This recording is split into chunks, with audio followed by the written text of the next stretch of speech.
In today's video, I'm going to teach you how to change workspace name. By the end, you'll know exactly where to go and what to look for, so you can confidently update your workspace's identity without any confusion. Let's set the stage.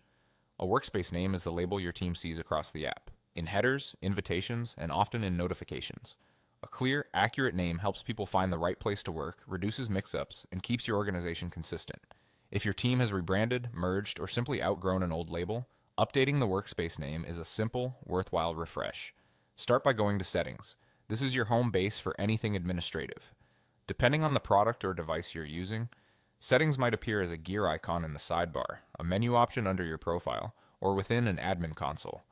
If you don't see it right away, check the main navigation or the top right menu. Also, keep in mind that some platforms limit access to settings based on role, so if it's missing, you may need admin permissions or help from someone who has them. Once you're in, go to General. The General area is where high-level workspace details live. It's usually grouped with sections like Account, Billing, or Security, and you may see it as a tab or a subsection in a left-hand panel. If there's a search bar inside Settings, typing General can speed things up.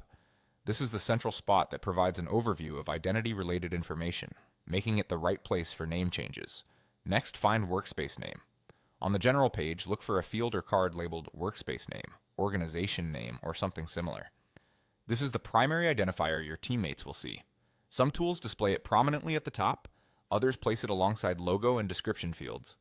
If your interface shows multiple sections, scan for headings like Identity, Profile, or Overview.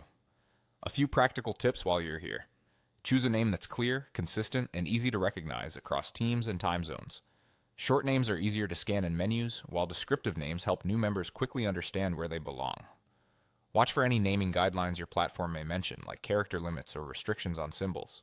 Consider whether the name aligns with any internal naming conventions, and think about future growth so you don't have to revisit this too soon. To recap, go to Settings, go to General, and find Workspace Name. That's the path you need. With those 3 stops, you'll be in exactly the right place to keep your workspace identity up to date and aligned with your team's needs.